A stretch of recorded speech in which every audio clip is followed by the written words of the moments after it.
la clase de hoy, la clase número 4, ¿ya? La cuarta clase de nuestro estudio de la carta a los Hebreos. Como dice ahí, clase 4, Jesús es superior a Moisés.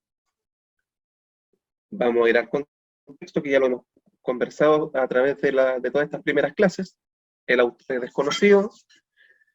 Se escribió entre el año 60 y 70 después de Cristo aproximadamente, desde Roma, Italia, probablemente, porque al final él dice los de Italia les mandan saludos, pero ahí hay varias opciones. Puede que haya estado efectivamente en Italia, o que haya estado en otro lugar junto a hermanos de Italia, y por eso dicen los de Italia les mandan saludos. Entonces es muy probable que estuviera en Roma, Italia, pero no es 100% seguro. Los destinatarios son cristianos judíos. Claramente se puede apreciar en la carta que él le escribe a una audiencia judía que conocía las tradiciones judías, las fiestas judías, los ritos judíos. Es como que yo escribo una carta hoy día, ¿ya?, a hermanos que están dispersos por el mundo, y que yo no diga quiénes son, pero yo les empiezo a hablar del 18 de septiembre, de la empanada, del rodeo, de Alexis Sánchez, de Arturo Vidal, de Colo Colo. Entonces, obviamente, se entiende que le estoy hablando a hermanos que son chilenos, que están en distintos lugares, ya. Algo muy similar es lo que pasa acá. Si bien es cierto, él en ningún momento dice a ustedes hebreos, pero se entiende que él está hablando a cristianos judíos, porque le habla de cosas judías, de términos judíos, de tradición judía, de historia judía. Entonces es obvio que le está hablando a creyentes judíos. Y dentro de los temas principales que trata el autor de Hebreos están la supremacía y el sacerdocio de Cristo. Él señala y apunta a Jesucristo como superior a todo el sistema religioso judío. También habla del nuevo pacto, en contraste con el antiguo pacto de la ley, y también claras advertencias contra el abandono de la fe, porque recordemos que él está escribiendo a cristianos judíos que estaban pensando en volverse atrás, en echar pie atrás en esta fe que ellos habían manifestado en Jesús. Entonces el autor de Hebreos, ¿cierto?, les advierte de las graves consecuencias que puede traer para ellos el rechazar a Jesús. Y acá tenemos la estructura general, el panorama general, ¿ya? Acá está el panorama general de todas las secciones que componen Hebreos. Sección 1 que ya la vimos, la sección 2 que la estuvimos viendo en la clase anterior, en las dos clases anteriores, y hoy día vamos a estar en la sección 3.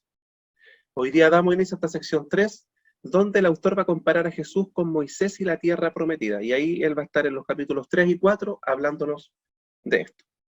Bien, entonces con ese panorama ya general y ese resumen, comenzamos con esta tercera sección.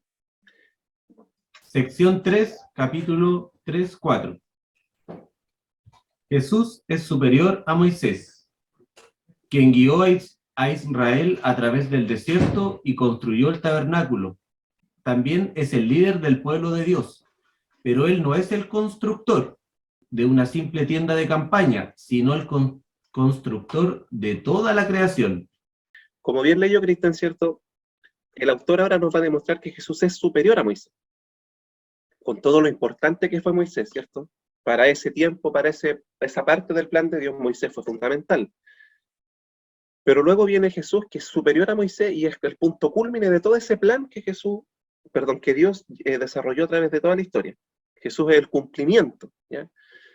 Y así como Moisés guió al pueblo por el desierto, llevándolo rumbo a la tierra prometida, que era una tierra física, Jesús en un sentido más profundo, Moisés también nos apunta a Jesús, ya que Jesús en un sentido más profundo también es el líder del pueblo de Dios, y él también nos guía por el camino, pero rumbo a la tierra prometida en el sentido espiritual, a la nueva Jerusalén, donde vamos a estar por la eternidad con el Señor. Así como Moisés construyó una tienda de campaña, Jesús también es superior en este sentido, ya que él también es constructor, pero no de una tienda de campaña, sino que de toda la creación. Y ahí el autor también nos va a llevar a la segunda advertencia, mostrándonos que así como el pueblo se rebeló contra los propósitos de Dios y contra el liderazgo de Moisés, en aquel episodio del becerro de oro, y en muchos otros episodios también, cuánto peor entonces castigo nos espera a nosotros si nosotros rechazamos el liderazgo de Jesucristo y le seguimos en el camino hacia la tierra prometida. Vamos al capítulo 3. versículo 1. Jesús superior a Moisés.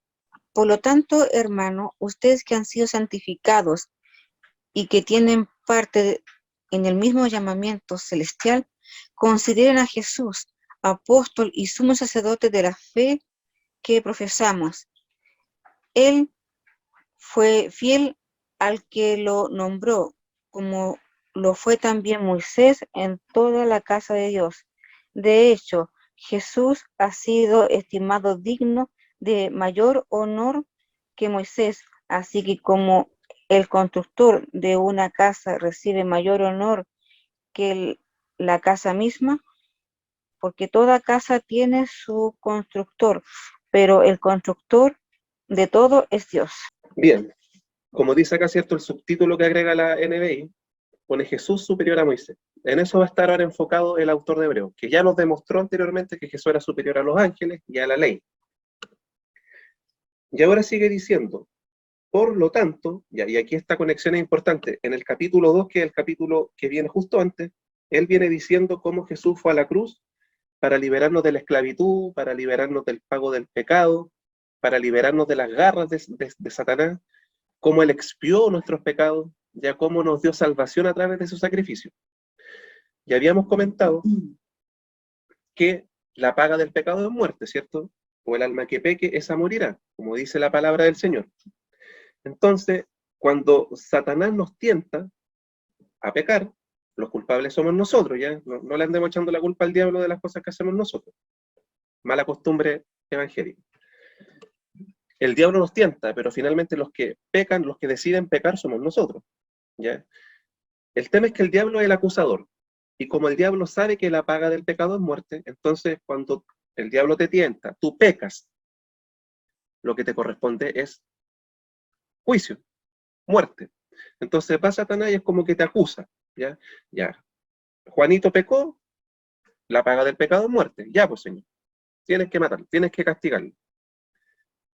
Y cuando Jesucristo vino a la cruz, ¿cierto? Él cargó nuestro pecado, él cargó nuestra culpa, fue a la cruz, y él fue a la cruz en nuestro lugar, porque era yo el que debió haber estado ahí.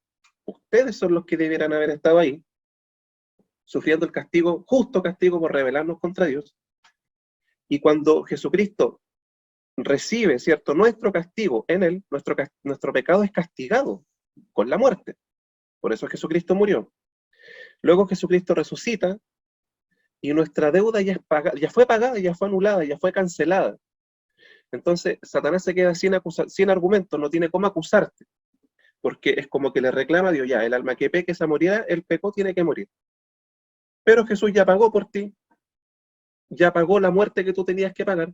Entonces Satanás, ¿de qué te va a acusar? En ese sentido, entonces, Jesucristo nos libera de la paga del pecado, nos libera del pecado, nos libera de las garras del enemigo y nos da esta nueva vida. Por lo tanto, ¿ya? Y ahí viene, ahora continúa en el versículo 1 del capítulo 3. Por lo tanto, hermanos, dice el autor de Hebreos, ustedes que ya han sido santificados, no pensemos santificados en el sentido de que somos blancas palomas, que somos santurrones, ¿ya? No, sino que pensémoslo en el sentido bíblico de ser santificado, de ser apartado, ¿sí? Ahora que hemos sido apartados por Dios, separados para Él, y que tenemos que vivir entonces conforme a sus decretos, a sus leyes, que ese otro tema que no deja de ser cierto, que tenemos que vivir como Dios nos manda. Pero ahora que ya hemos sido santificados, separados por el Señor, y que tienen parte en el mismo llamamiento celestial, en este llamamiento para salvación que nos ha hecho el Señor a todos los que hemos creído en Él, consideren a Jesús apóstol y sumo sacerdote. La palabra apóstol aquí tiene un sentido como de representante, de embajador. Ya no pensemos en los apóstoles hoy día de las mega congregaciones o apóstoles internacionales. Pensemos acá en el sentido de apóstol como embajador, aunque la palabra apóstol significa enviado, ¿ya? Pero acá en este contexto, apóstol es como representante, como embajador de un pueblo. Entonces consideren a Jesús como su apóstol, representante, su embajador y sumo sacerdote. Nos lleva al recuerdo del Antiguo Testamento. ¿Quién era el representante o el embajador, humanamente hablando, del pueblo de Israel? Ya, el sumo sacerdote del pueblo de Israel, ¿quién era? ¿El primero? ¿Se acuerdan? El primer sumo sacerdote que tuvo Israel, y que de hecho todos los sumos sacerdotes tenían que ser descendientes de él, Aarón. ¿sí? El sumo sacerdote Aarón. ¿Y quién era como el apóstol o el representante del pueblo de Israel? Moisés, ¿cierto? Entonces acá ya nos recuerda a Moisés y Aarón. Pero nos dice que Jesús es como los dos, en uno, porque es nuestro representante y también es nuestro sumo sacerdote, de la fe que profesamos, ¿sí? Nuestra fe que profesamos debe estar basada en Jesucristo, debe ser cristocéntrica. Él, Jesucristo, fue fiel al que lo nombró, como también lo fue Moisés, en toda la casa de Dios. Ya aquí hace otra comparación entre Jesús y Moisés. Los dos fueron fieles al llamado del Señor. De hecho, Jesús ha sido estimado digno de mayor honor que Moisés. Así como el constructor de una casa recibe mayor honor que la casa misma. Cuando un hermano construye una casa, nuestro hermano Rodrigo, ¿cierto? Que antes construía casas, unas muy lindas casas. Ya supongamos que la casa queda hermosa, espectacular. Ustedes quedaron felices con la casa. ¿Ustedes se van a poner a darle las gracias a la casa o a darle honra a la casa? ¿O al que construyó la casa y le quedó espectacular? Al constructor es como obvio. Entonces ustedes le van a decir, oye, que te quedó bonito el trabajo, muchas gracias, te pasaste. ¿Ya? De la misma forma, Jesús ha sido estimado digno de mayor honor que Moisés, así como el constructor de una casa recibe mayor honor que la casa misma, evidentemente, ¿cierto? Porque fue esa persona la que hizo la casa. Porque toda casa tiene su constructor, pero el constructor de todo es Dios. Versículo 5 al 8. Moisés fue fiel como siervo en toda la casa de Dios, para dar testimonio de lo que Dios diría en el futuro. Cristo, en cambio, es fiel como hijo al frente de la casa de Dios, y esa casa somos nosotros, con tal que mantengamos nuestra confianza y la esperanza que nos enorgullece. Advertencia contra la incredulidad. Por eso, como dice el Espíritu Santo, si ustedes oyen hoy su voz, no endurezcan el corazón, como sucedió en la rebelión en aquel día de prueba en el desierto. Amén. Continúa entonces diciendo, Moisés fue fiel como siervo, ¿cierto? Un siervo que desea servir, eso es importante, porque, por ejemplo, Pablo también decía mucho que él era siervo de Jesucristo, pero es un siervo dispuesto a servir, ya no por obligación. Un siervo que sirve por amor. Moisés fue fiel como siervo en toda la casa de Dios para dar testimonio de lo que Dios diría en el futuro. Cristo, en cambio, es fiel como hijo al frente de la casa de Dios. Entonces, Dios es como el arquitecto. Jesucristo es como el constructor. Y Moisés viene siendo como el siervo. Se establece como la jerarquía, ¿ya? Moisés viene siendo como el siervo en esa casa de Dios. Y esa casa somos nosotros. Todos los que hemos creído en él. No sé si recuerdan Apocalipsis, por ejemplo, cuando Apocalipsis nos habla de la nueva Jerusalén que desciende desde el cielo. Y esa ciudad que describe Apocalipsis es la ciudad formada por los creyentes. Es el cuerpo de todos los creyentes en Jesucristo. Nosotros somos la nueva Jerusalén. Nosotros somos el templo de Dios, como cuerpo, como el cuerpo de Cristo, su iglesia. ¿Ya? Esa casa somos nosotros, con tal que mantengamos nuestra confianza y la esperanza que nos enorgullece. Y acá no en el sentido de amenaza, ya no de que si tú fallas vas a dejar de ser la casa de Dios. No. En el sentido de que, evidentemente, el que cree en el Señor es el que ha depositado su confianza y su esperanza en Él. ¿Cierto? Porque yo puedo decir, no, si yo creo en Dios, pero yo nunca he depositado mi confianza y esperanza en el Señor. Evidentemente acá se entiende que esa casa de Dios es la iglesia, todos los nacidos de nuevo, los que hemos nacido de nuevo por voluntad de Dios, a quienes Dios nos ha dado esta fe para poder creer en Él y para poder perseverar también hasta el final. ¿Sí? Entonces este es como el sello, el distintivo. Eso somos nosotros, la casa de Dios, si es que obviamente mantenemos nuestra confianza y esperanza. ¿Qué nos enorgullece de él? Entonces ahora viene una nueva advertencia contra la incredulidad. Y acá el autor de Hebreos va a tomar el Salmo 95. Por eso, como dice el Espíritu Santo, haciendo referencia a que el Espíritu Santo de Dios inspira la Escritura, inspira la Biblia, como dice el Espíritu Santo, si ustedes oyen hoy su voz, no endurezcan el corazón como sucedió en la rebelión en aquel día de prueba en el desierto. Continuamos con la idea hasta el versículo 12.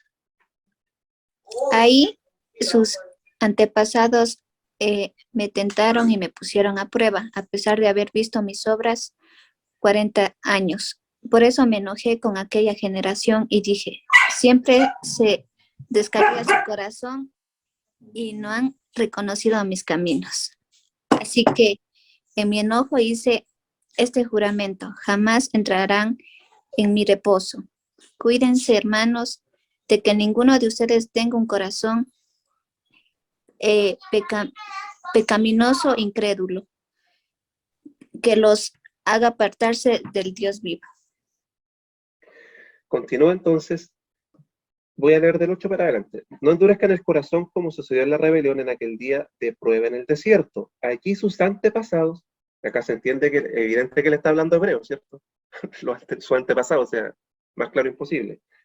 Allí sus antepasados me tentaron y me pusieron a prueba a pesar de haber visto mis obras 40 años. A ver, el pueblo de Israel se rebeló en distintos momentos de su peregrinaje, se rebelaron contra Dios. De partida, cuando salieron de Egipto ya se iban quejando.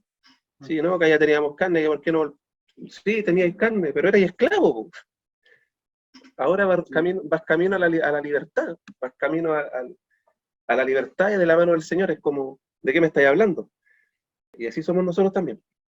Muchas veces nos quejamos de forma muy poco inteligente con el Señor.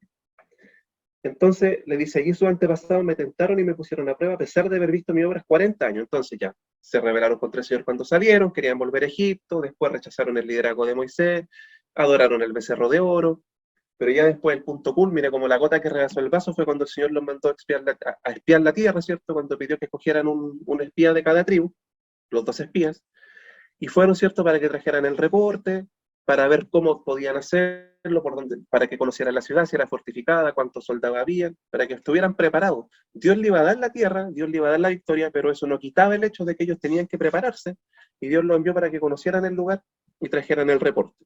Y de los 2 enviados, solamente 2, Josué y Caleb, demostraron fe en el Señor, mientras que los otros 10, no, era imposible, que iba a venir a la muerte, que cómo. Entonces, no tenían su fe en el Señor. Y ahí el Señor, ¿cierto?, es cuando se aira contra ellos y los condena a que de esa generación, los adultos por lo menos, ninguno iba a entrar a la tierra prometida. Y ahí es donde tienen que peregrinar, ¿cierto?, esos años en el desierto.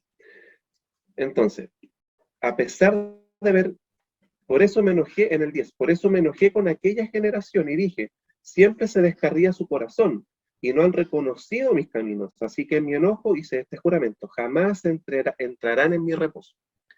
Pregunto, ¿este pueblo perdió la salvación? ¿Este pueblo perdió la salvación? ¿Ese pueblo incrédulo? Porque entonces estaríamos diciendo que efectivamente un creyente puede perderse, un creyente genuino. Que no la perdieron, sino que realmente nunca la tuvieron. Exactamente. Realmente ellos nunca tuvieron fe en el Señor. Eran parte del pueblo, pero nunca tuvieron fe genuina en el Señor. Por lo tanto, no es que hayan perdido salvación, es que en realidad nunca la tuvieron. Porque cuando nosotros creemos en el Señor, obviamente Él nos da esa fe para poder creer y nos persevera hasta el final. Y esa fe que nace en ti es la señal, es la prueba de que tú eres escogido de Dios y eres parte del pueblo de Dios. ¿Sí? Evidentemente van a haber bajones en el camino, ¿ya? Van a haber bajones de fe, bajones espirituales que a todos nos pasan, ¿cierto? Esperemos que no sean tan largos esos periodos, pero puede pasar, ¿ya?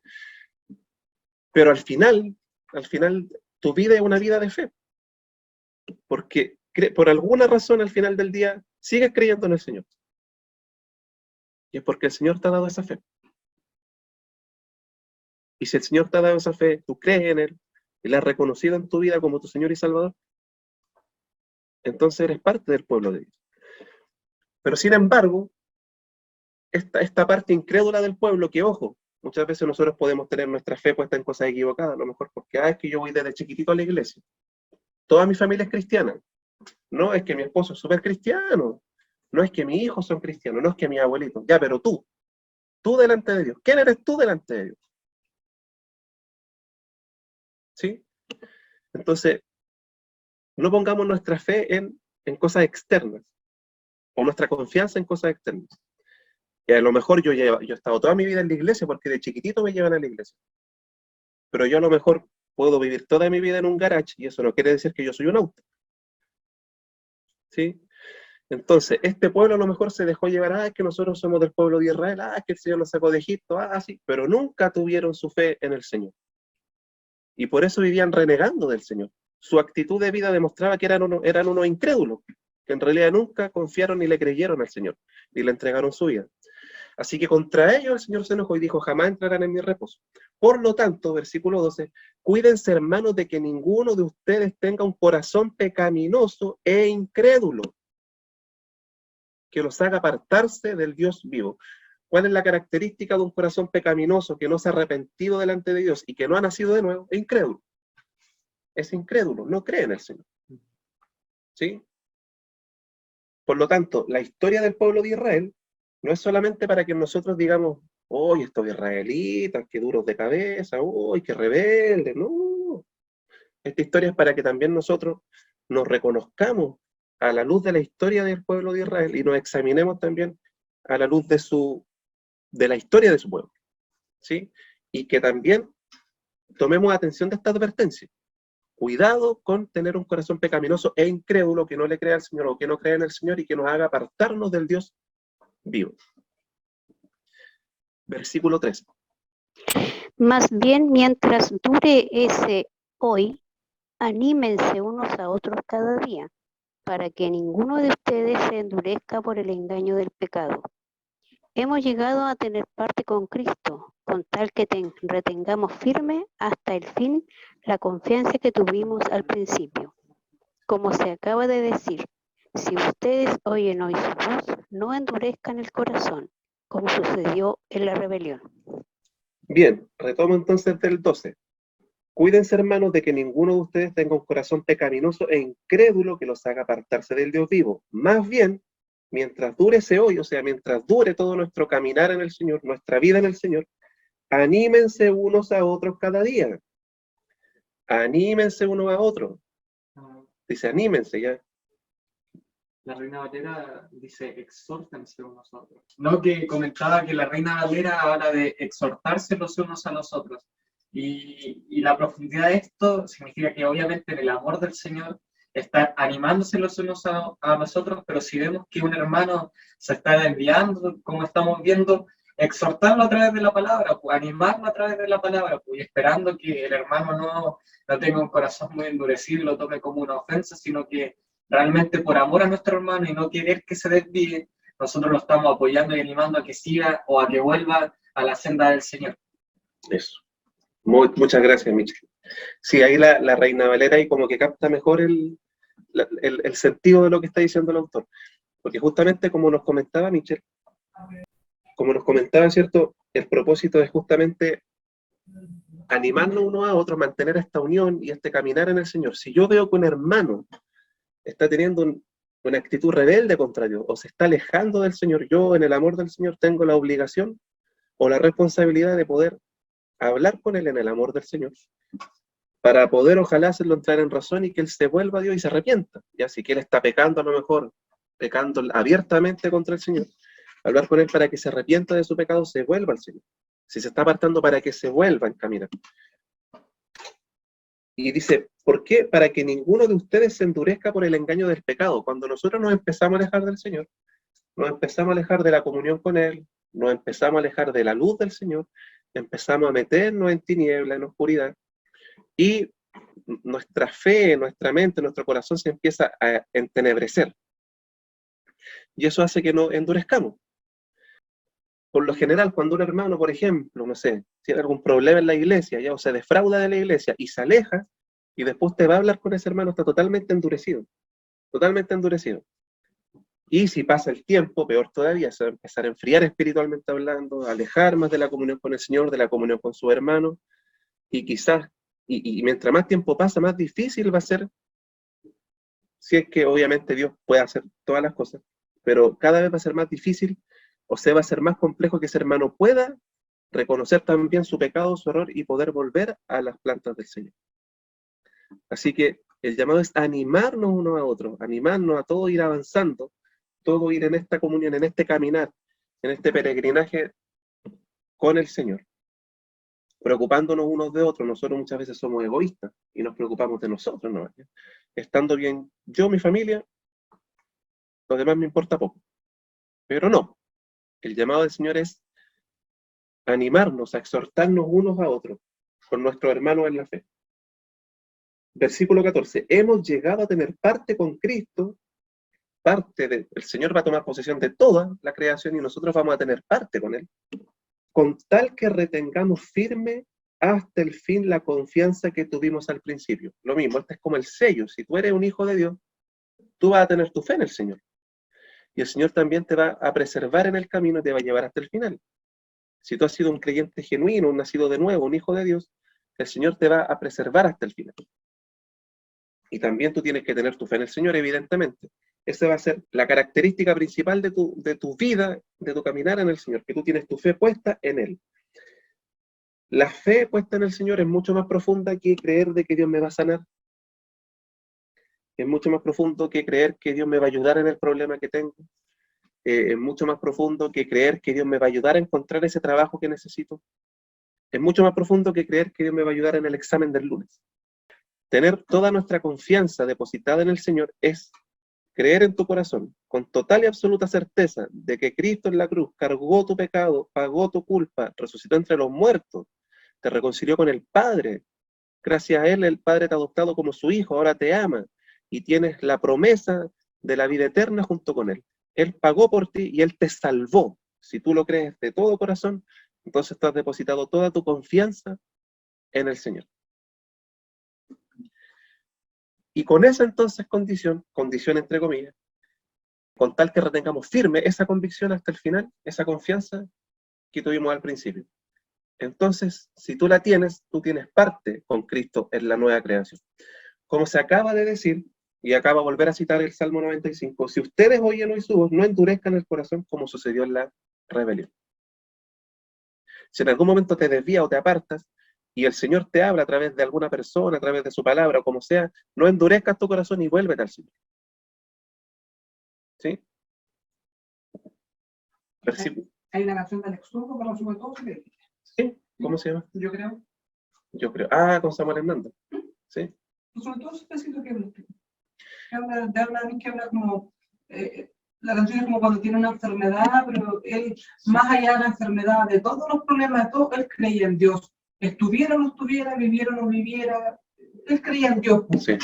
Lo que hoy en día está pasando, que mucha gente es al revés, que cree en Dios siempre y cuando Dios lo esté bendiciendo, siempre y cuando la salud esté buena, siempre y cuando nuestra situación económica esté buena, pero cuando cualquiera de esas cosas falla, ya no creemos tanto en Dios. Jehová Dios dio, Jehová Dios quitó, bendito sea el nombre de Jehová. Job. Sí, en lo que comenta Rodrigo es un tema del exurdo con Samuel Hernández, y se llama Yo Creo, ¿cierto? Yo creo. Sí, y ahí dice que él cree y alaba al Señor no por lo que le dé o por lo que no le dé, sino que por lo que él es y por lo que hizo en la cruz. ¿Sí? Sí. Lo pueden buscar si quieren y después al exurdo, Yo Creo. ¿Ya? Bien, gracias Rodrigo. Versículo 16 al 19.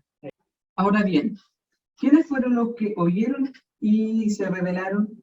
¿No fueron acaso todos los que salieron de Egipto guiados por Moisés? ¿Y con quiénes se enojó Dios durante 40 años? ¿No fue acaso por los que pecaron, los cuales cayeron muertos en el desierto? ¿Y a quienes juró Dios que jamás entrarían en su reposo, sino a los que desobedecieron? ¿Cómo podemos ver? No pudieron entrar por causa de su incredulidad. Bien. El autor pregunta, ¿quiénes fueron? ¿Ya? ¿Los que oyeron y se rebelaron? ¿No fueron acaso todos los que salieron de Egipto guiados por Moisés? ¿Con quiénes se enojó Dios durante estos 40 años? Durante 40 años? ¿No fue con los que pecaron, los cuales cayeron muertos en el desierto? ¿Y a quiénes juró Dios que jamás entrarían en su reposo, sino a los que desobedecieron? Podemos ver, no pudieron entrar por causa de su incredulidad. Y volvemos a lo mismo que hablábamos hace poquito. Ellos eran parte del pueblo escogido de Dios. ¿Ya? Ellos fueron testigos del poder de Dios. Ellos fueron liberados de la esclavitud. Ellos fueron guiados por el desierto. Ellos comieron del maná. Comieron de los pajaritos cuando cayeron. Ellos experimentaron el poder de Dios, lo vivieron, lo vieron, pero eran incrédulos. Fueron de los llamados, pero no de los escogidos.